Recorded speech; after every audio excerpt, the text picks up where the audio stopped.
mic. Yeah. All I need is one mic. Yeah. All I need is one mic. Hey everybody, welcome back to One Mic, and today I'm here to talk about Season 3, Episode 1, the Season 3 premiere of Paramount Plus's Mayor of Kingstown, entitled Soldier's Heart. Mayor of Kingstown is a favorite here at One Mic, which is probably why I'm recording this video for a second time, because I already did it without hitting record, so I gotta do the whole shit over again. But still, it's a favorite here at One Mic, which justifies me being willing to do this a second time. After Jeremy Renner's accident that occurred during Season 2's airing, I naturally assumed that Season 2 was going to be the end of the show. I think I even said as much in my video for the Season 2 finale. So imagine my surprise when they announced the third season, and so soon after the accident. Like, I believe I said in the video that I either didn't expect it to return at all, or if it did, it would take a very long time for it to return. And now here we are, just a year and a half after the premiere of Season 2, meaning that less than a year and a half after the actual accident, here we are ready to talk about Season 3. Amazing. I even read a little thing leading up to the premiere that Renner claims he's still experiencing a lot of discomfort and fatigue, but that he still did his own stunts. And I'm not saying he's lying, but I'd really want to look him in the eye and see if he admits to doing that fucking jump punch with the brass knuckles in this episode. Like that, I don't think he did that shit, man. But either way, I'm very impressed with the speed of his recovery. And speaking of impressed, I can't say that I'm impressed with this episode, but it did do its job. I mean, I wasn't expecting to get a top tier episode for the premiere, but it did deliver on what I expected, putting on a bow on Season 2 and setting up Season 3 storylines. The storylines themselves, they seem fairly run-of-the-mill, but the onus is on these characters, really, who are leading these storylines to provide the electricity. And there's a lot of potential here across the board. All of these potential storylines have some interesting aspects. Hey, everybody. I just want to take a small break from this review to talk about the various other ways you can engage with me on other platforms. If you're so inclined, and I understand why you wouldn't, I am an acquired taste, but you can join the Patreon where you can get extra content like retro reviews, where I review old shows and movies to see if they still hold up today, Mike's Musings, where I talk about shows I'm watching that I don't cover on the channel, or Mike's VOD, where you can commission me to watch a show, which I will then review on the channel. And if you want to engage with me and chat with me more directly, I also implore you to join the Discord and follow the Facebook page. I set up channels in the Discord for all of us to discuss the shows I'm reviewing on the channel, and I also drop new videos in there, so this is the easiest platform for me to share to from my phone. The Facebook can be really fun because I sort of live comment on shows I'm watching, often while under the influence, I'm not going to lie. And I'll also share news there, both about television and film, and about myself as well. So if you like my content, you want to be more engaged, you think I'm charming, or you simply want to show support, feel free to sign up for the Patreon or join the Discord or Facebook today. Links to all platforms are in every video description. Remember to share all my shit to your respective social media platforms. And now back to this review. So we open the episode immediately being greeted with great news that Miriam is dead. I'm sorry, no shade to Diane Weiss, but Miriam wasn't a great character, and it felt like they were kind of like force-feeding her to us because they just didn't want to waste having Diane Weiss. And I get it, but Miriam didn't work for me. So there's a bomb at Miriam's funeral, which even the most evil bad guys respect the sanctity of her funeral, especially for someone's mother. So this was a huge violation and sparks what I assume is going to be the A-plot for this season. So they want to hang the responsibility for the bombing on Bunny, and we all know Bunny would never do anything like that, right? But my God, what a plot twist if he did. I would absolutely love that. But Mike wants to put the responsibility on the Aryan Brotherhood. I mean, even if they didn't do it, they've done something that warrants being treated as if they bombed the funeral of someone's mom. So I was okay with putting it on the Aryan Brotherhood, and I'm sure we'll find out who actually was behind it at some point. When Mike talks to Bunny about it, Bunny, of course, denies involvement, but as a show of good faith, he promises to return the guns that he stole in the gun store robbery that we saw last season. He ultimately drops these guns off in the middle of a suburban neighborhood, and you can tell this is a suburban neighborhood when they're playing hockey in the street. Like I was surprised there was going to be food trucks or like a Whole Foods pop up. I don't know, but super nice neighborhood, and yeah, people are walking away with guns and looking surprised, and a nice little prank by Bunny, I guess. Maybe it won't turn out to be a prank. Maybe it'll turn out to be a little bit more. So when SWAT, led by crazy ass Robert, whose arm is still in a sling, face all fucked up, when they attempt to take on the Aryan brothers' meth house, a shootout ensues, and Robert just blows the whole fucking house up, because why not, right? I believe this to be the act that's going to spark the A-plot, which will be some sort of war between the whites and the blacks, both in the prisons and out, and then possibly also as well, a war between the cops and just non-cops, both white and black. This also leads us to meet one of the new characters this season, someone named Merle. When we meet Merle, he's in another prison. I don't know what this prison is. I think we have not yet been introduced to it. I don't know if it's in another state or if it's one of the, what did they say in the series premiere? There's like 7 prisons in this general vicinity of Kingstown. I don't know if it's one of the other 7 or if it's in another state. But we meet this guy Merle, and he's in another prison, and he's warning an inmate of the pitfalls of working out a deal. He's presumably given the news of the house explosion, and again, I'm making a lot of assumptions here. The show is intentionally keeping that, I don't want to say secret, but I think they want us to put 2 and 2 together rather than just holding our hands and telling us what's going on.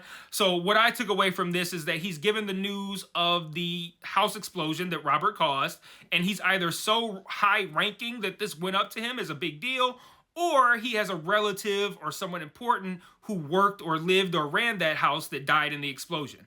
Either way, when we end the episode, and again, I'm making another assumption here because they don't say it directly, I'm assuming we see him arriving at the now Kingstown prison looking to, I don't know, get some sort of retribution over what happened at the meth house, and that, I don't know, he knows people there, he has connects, whatever, but he needs to be at that prison.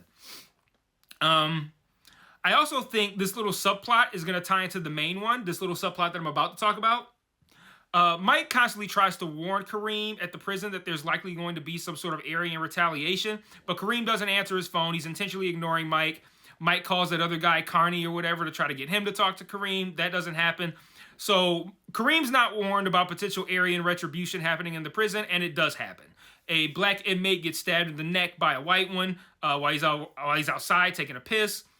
One of the guards, a new guard in the prison and a new character on the show, he tries to help this inmate, and then we later learn toward the end of the episode that this guy is working for Bunny. He might be related to Bunny as well. I think they said cuz or cousin when he picked up the phone, but could just be a standard black colloquialism. I'm sure Snoop's probably called 5,000 motherfuckers cuz, and maybe 2 of them are related to him. Who knows? But I'm intrigued by this because I know there's an additional bit of information we don't have yet, or at least I feel that there is.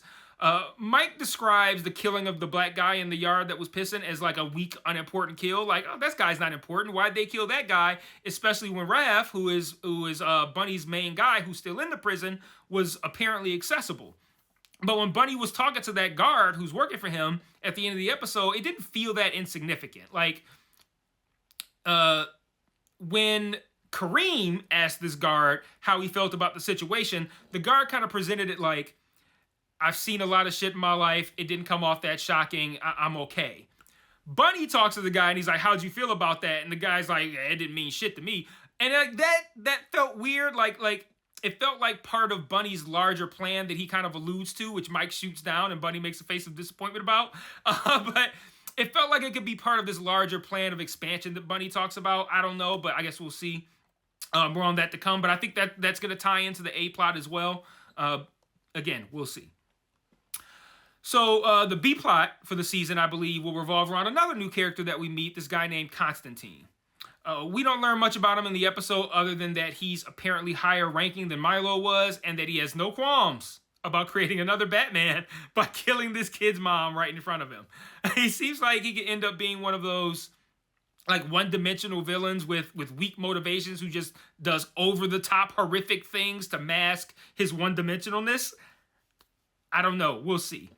I think we're also to believe that Tatiana helped him kill Milo. She tells Constantine that she gave him Milo, which I'm guessing is supposed to tell us that Constantine and or her were somehow involved in the boat blowing up that Milo left on the end at the end of season 2. Now, does that mean Milo's actually dead? Not necessarily, but it does feed into the perception of Constantine, I think, giving him a little bit more menace. This episode also spent a scene or two setting up a couple other subplots that could grow into something interesting as well. We have Evelyn, the DA. She tells Mike that she's going after dirty cops, that she won't be giving him any preferential treatment. Those two already have a unique relationship, as we've seen so far. But if she starts to become a true antagonist for him, that could be interesting. I think it's always good when you have a good guy who's still doing bad stuff, and the person that could catch them is in close proximity. I think that adds some added intrigue. Like that was kind of like the main thing of every season of Dexter. Like I think that just adds some extra excitement to a show. So that could be interesting if he has to deal with the Brotherhood or Bunny's people or whatever Mike might have to deal with. Just open on its face, the obvious thing. But if he's also trying to evade Evelyn, that could be extra cool. I'm also wondering what they're going to do with Kyle this season. He had his substance abuse issues last year that resulted in him murdering his mother, so there's that. But I feel like that could have some long-lasting consequences. But there's a scene where he asks Robert how he's returned to work so quickly. Again, arm in a sling, face all fucked up. And he asks Robert if he's on prescription meds. And I think he said specifically like Percocet, something like that. And I'm wondering if they're setting up a thing where Kyle's gonna be more of like now he's like converted, and he's gonna be, now that he's killed his mom and shit, he's gonna be extra like holier than thou about drug use and be super obnoxious because of what he's dealt with. I hope they don't do that. Or if they're going to lean even further into him having a problem, and that was kind of like him probing, like, did you get prescribed Percocet? If so, do you have more? Like, I'm kind of hoping for the latter, especially because this episode set up I think a little friction between him and his wife. She gives him some pretty evil glances. He bails on her giving birth to go home and look for that bag. So I don't know, some interesting things with Kyle. Not sure where they're gonna go, but hopefully leaning into him being worse. Lastly, and I'm intentionally saving this for last because it's the most uninteresting and lifeless character on the show, Iris. She doesn't join Miriam in death, unfortunately, but as usual, she gets very little to do in this episode, and she makes no good use of the screen time she has. Of note, she steals pills from Kyle's wife, and then she gets turned down for sex by Mike. I don't know what that was about. They weren't overt with that either. This is, again, me kind of assuming, reading between the lines, but her little hand on the shoulder thing kind of read to me like she was going to try to make a more physical play. And then he like groaned like, ugh. Look, Iris, nothing's going to happen between us. But this is the one season 3 setup that they failed to do. I don't even have a guess as to what they're going to do with Iris. I'm assuming they're going to loop her in with Constantine somehow since she's affiliated with Milo, but I honestly, I don't even care enough to guess. The less screen time for Iris, the better. So that's all I got for this week. Solid episode, nothing special, but again, nothing wrong with it either. It set up the season 3 plots. All of them seem to have some potential. And I'm just looking forward to spending time with these characters that I enjoy, in this world that I enjoy. And it looks like it's going to be a perfectly fine season. I don't know if it's going to set itself apart from the first two, but I'll be in it to find out. So let me know what you thought in the comments. And until next week, peace.